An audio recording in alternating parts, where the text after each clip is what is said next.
الله أكبر الله أكبر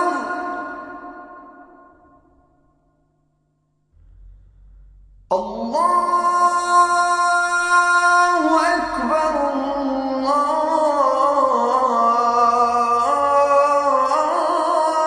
الله أكبر. Welcome to Let the Quran Speak. My name is Sophia, I'm your host. The aim of Let the Quran Speak is to help you gain deeper insights into Muslims and Islam, as it is practiced here and in other parts of the world.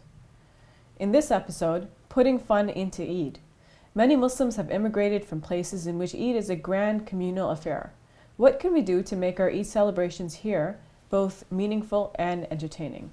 We'll be exploring this topic soon, but first, bucket lists and life plans. In modern times, people shy away from discussing or thinking about death. Bucket lists are one way for people to think about death, but is done in a way that celebrates life. Death is considered an unavoidable, an absolute end. Should Muslims make bucket lists? How should we think about and prepare for death? With me today, Brother Shabir Ali, President of the Islamic Information Center. So Brother Shabir, let's talk about bucket lists. The discussion today was inspired by an article in Science Daily. An individual called Dr. Albert Hampshire from the University of Kansas. He's a historian, and he's written a lot about death and also, I guess, about bucket lists. So what are your thoughts on his ideas about death? What he says is that people tend to shy away from death in modern times, but bucket lists are one way for people to think about death. Yeah, so in modern times, because we have shied away so much from religion, we do not have the broader perspective within which to place the fact of death. And so death must appear to people like a kind of existential black hole. It's kind of like a tunnel we go through, and we don't know what's on the other end.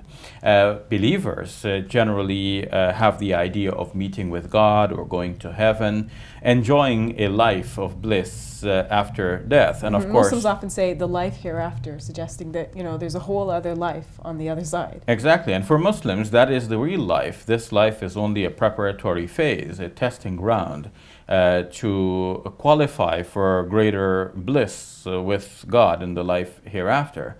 And of course, there is the other possibility of a scary future in case people do wrong things here and they have to reap the rewards of their evil deeds, the just deserts, we might say, of their evil deeds.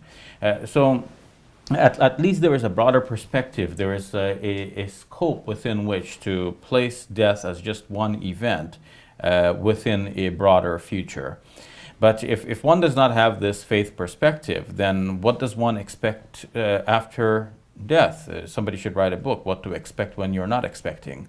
So you're not expecting anything to be there, but there could very well be something. And that could be scary for people, not knowing exactly what death entails and what will happen on the other side. So people prefer not to talk about death because what are you going to talk about? They don't know what's you gonna don't come know next, what yeah. is there. And in any case, for them, this one life seems to be the only one to live and to enjoy. And to speak about death is like taboo. You can't talk about ending this life. And people may be afraid that by speaking about death, they may actually jinx themselves and die because they're so focused on death. But for believers, it's not an issue at all. In fact, we are encouraged to think about death and think about the fact that this life is only temporary. The life hereafter is everlasting. And we must constantly think about what it means to live this life. And that obviously entails preparing for the life hereafter. So we should keep both in view. We definitely want to live and enjoy this life to its fullest, and at the same time we should use this life for the purpose of preparing for the ultimate enjoyment in the life hereafter. Now, what do you think about the concept of bucket lists? I mean, the whole idea became popularized by a movie. But the idea is that you make a sort of plan or you set goals for yourself, what you want to achieve before you die. What do you think of that idea? In common parlance, people refer to death as kicking the bucket. I don't know how that came to be, kicking the bucket. But in any case, the movie Bucket List popularized the term in the year 2008 when it was released, and it became a box office hit. Some people latched onto the idea that you can have a list of things to do before you die, and will you be able to fulfill that list? It's good for people to think about what they really want to accomplish in life before they die, and people want to accomplish a wide variety of things. I saw on one list that somebody wants to visit a chocolate factory. So it could be something as simple as that, and there's nothing wrong with this. It's just a desire, some hope you have. Obviously, you can have some trivial sorts of desires, and you can have some very more important and significant life goals. It is good to write these goals down, because then they become very concrete. There's something that you're committed to, not just a simply vague idea in your mind. It's good to tell your friends about it. Of course, friends who will be sympathetic to you, because not everybody is sympathetic. Some people will laugh at your ideas and talk you out of your ideas and trivialize very important goals that you have. But so you think that Muslims should also participate in making bucket lists as well? Yes, this is important, and Muslims do in fact make bucket lists. What do you think should be on a Muslim's bucket list? I mean, what would be different from just the average person making a bucket list? What would be different for a Muslim? What would be specific and very unique to a Muslim bucket list would be the accomplishment of some of the important obligations in Islam. For example, praying 5 times a day. So a Muslim may say, okay, I'm not praying 5 times a day now, but eventually before I die, I want to get to the stage where I am doing all of the 5 prayers. So I'll keep gradually adding the prayers. I'm doing 1 now, 2 later, 3, 4, eventually 5. And that will be my regular routine, my habit. I'm not fasting now, but eventually before I die, I want to fast the whole month of Ramadan. I haven't made the Hajj, but the pilgrimage to Mecca. And this is very common, because many people are doing all of the other things, but they haven't put that off. Yeah, they haven't done that Hajj yet, and that's the ultimate journey. Some people, in fact, typically have left that as one of the last things in life, and this could be because in many societies in the past, people could not afford to make that journey except with one's life savings.